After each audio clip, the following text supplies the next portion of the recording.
Saat ini kami telah terhubung dengan koresponden CNN Indonesia Mardika Utama di Bangkok, Thailand. Mardika, selamat sore. Bagaimana update perolehan medali hingga saat ini untuk Indonesia?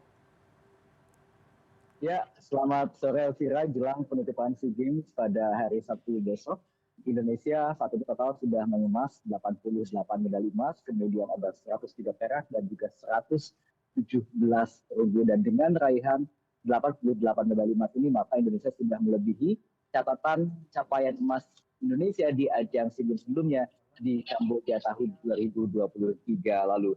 Dan dengan raihan total hari ini, 88 medali emas, maka Indonesia masih kokoh di peringkat kedua klasemen sementara perolehan medali SEA Games. Dan di posisi ketiga, Indonesia masih dibuntuti oleh Vietnam yang saat ini sudah mengemas 79 emas, 76 perak, dan juga 103 perunggu. Maka kalau bisa hitung-hitungan matematikanya nih Elvira, selisihnya adalah 47 keping medali karena Indonesia saat ini sudah mengumpulkan 306 medali dan 88 diantaranya adalah medali emas. Sementara itu Thailand, sang tuan rumah, sudah bisa dipastikan akan menjadi juara umum karena saat ini sudah melebihi 446 keping medali dan 209 diantaranya adalah medali emas. Jadi sudah menutup kemungkinan untuk Indonesia ataupun juga Vietnam menyalip di posisi pertama. Nah, kalau kita bicara tentang raihan sepanjang hari ini, ada total 8 medali emas yang didapatkan dari sejumlah cabang olahraga Elvira, dan klaster sendiri ini menjadi salah satu cabang menjadi satu klaster yang menyumbangkan emas paling banyak.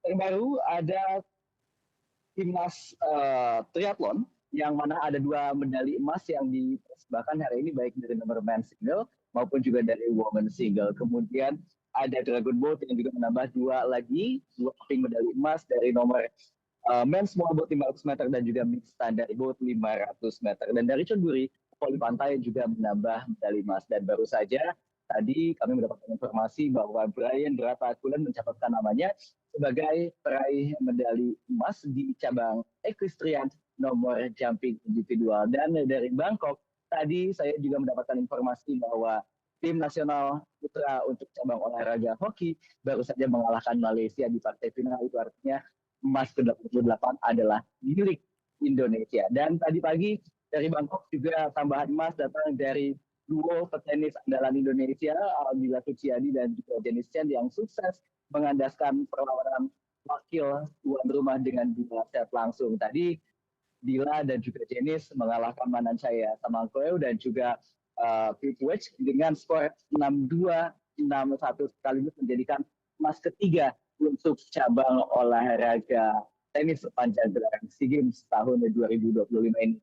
Dan kalau kita masih ingin terus mengamankan posisi runner up atau posisi kedua, maka Indonesia harus maksimalkan sisa pertandingan yang ada sampai dengan malam hari nanti, karena seperti di tempat saya melaporkan saat ini di Universitas Chulalongkorn di arena boxing ada 5 wakil petinju Indonesia yang tampil di partai final, tetapi 2 diantaranya sudah gugur, yaitu Uswatun Hasanah dan juga tadi Maharani yang dikalahkan oleh 2 petinju Thailand.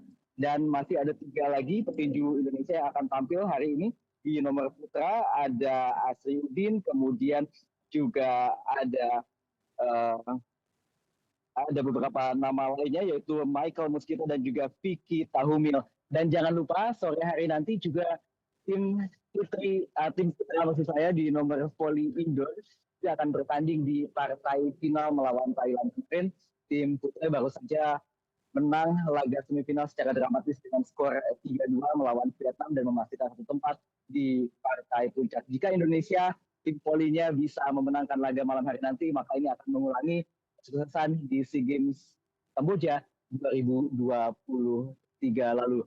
Elvira, memang sepanjang SEA Games ini ada sejumlah cabang olahraga yang tampak sangat menonjol, baik dalam perolehan medali ataupun juga dalam catatan rekor baru. Misalnya di cabang olahraga atletik ada 20 topik medali dan 9 diantaranya adalah medali emas yang didapatkan oleh Dina Aulia dan kawan-kawan, dan ada 6 catatan rekor dan 2 diantaranya adalah rekor SEA Games dan 4 sisanya adalah rekor nasional. Kemudian cabang olahraga bulu tangkis di sektor putra juga tampak menonjol dengan 1 emas di nomor bergu putra, kemudian di tunggal putra dan juga di ganda putra. Dan jangan lupa weightlifting lewat Rizky Juniansa tidak hanya mendapatkan emas saja Elvira, tetapi juga mencatatkan rekor dunia lewat angkatan clean and jerk, dan juga total angkatan sebanyak 365 kilogram. Jadi kalau kita review lagi, target Indonesia 80 emas sudah terlewati sampai hari ini, tetapi PR-nya adalah bagaimana caranya Indonesia mempertahankan posisi runner-up atau posisi kedua, karena selama 30 tahun terakhir